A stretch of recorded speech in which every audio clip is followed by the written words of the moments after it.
Tomatoes are rich in vitamins, minerals, and antioxidants. Together with a nutritionist, we'll figure out what else their benefits are and for whom they are contraindicated. And let's find out once and for all, is a tomato a berry or a vegetable?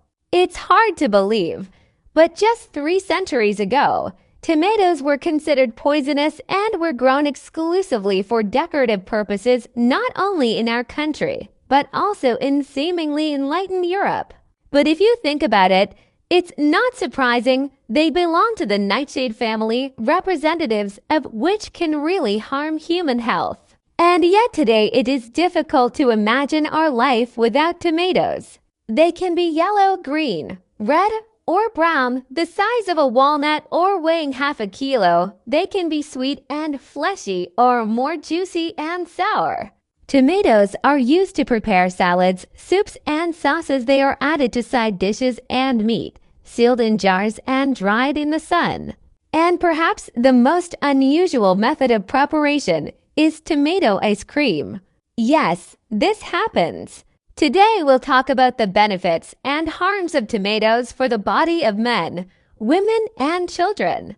The benefits of tomatoes in 2017, the University of Illinois, based on studies involving 700,000 subjects, found that lycopene, found in large quantities in tomatoes, reduces the risk of prostate cancer.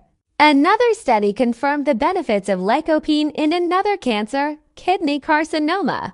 In addition, there are numerous studies confirming the healing effect of lycopene for cataracts and even macular degeneration of the retina. This disease occurs in older people and entails the death of nerve cells in the retina.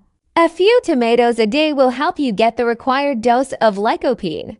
It is better to eat red tomatoes, which contain more of this substance, or consume them in the form of tomato paste and juices. The amount of lycopene in them increases from 7 to 13 to 14 milligrams. The organic acids and fiber contained in tomatoes have a positive effect on the gastrointestinal tract. They enhance the production of enzymes and expel stagnant bile. Fiber also regulates cholesterol levels, and potassium, which is abundant in tomatoes, normalizes heart function. Tomato contains important biologically active compounds, carotenoids, polyphenols, and a large amount of vitamin C. Lycopene, which belongs to carotenoids, has already been mentioned above. Polyphenols reduce the risk of cardiovascular diseases and cancer. Vitamin C is a powerful antioxidant that strengthens the immune system. These beneficial substances are not synthesized in the human body independently, so they can only be obtained through food. As we can see from the above data, despite the presence of a large number of useful and necessary substances in its composition, the tomato has a minimal calorie content, which makes it so popular among people watching their figure. In addition, the fiber contained in tomatoes saturates the body for a long time and prevents hunger.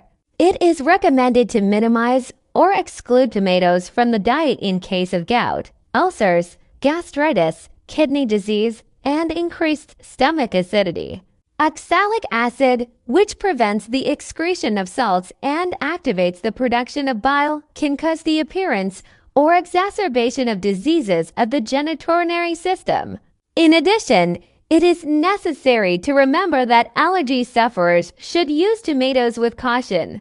Due to their bright color, tomatoes, along with citrus fruits and chocolate, are the strongest allergens. Scientists still cannot agree on the origin of tomatoes. According to one version, they were first cultivated in India. According to another, they appeared in China. Confirmation of this is the found tomato seeds, which are already more than 2,000 years old. The most common opinion is that tomatoes came to us from South and Central America. In the second half of the 16th century, the Spanish monk Bernardino de Sahagún prepared a multi-volume work on the life and culture of the peoples of New Spain in the pre-Columbian era, the Aztec civilization. In his work you can find references to the use of tomatoes as medicine. The name of the plant itself, tomato, comes from the Aztec word tamal, which means large berry.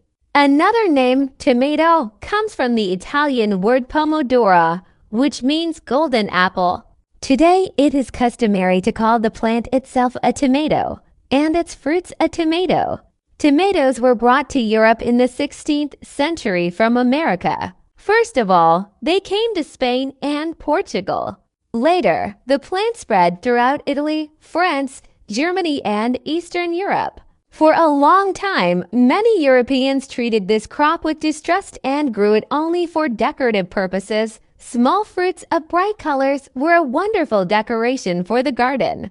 Tomatoes began to be eaten only at the end of the 17th century, at which time the first recipes with this ingredient appeared.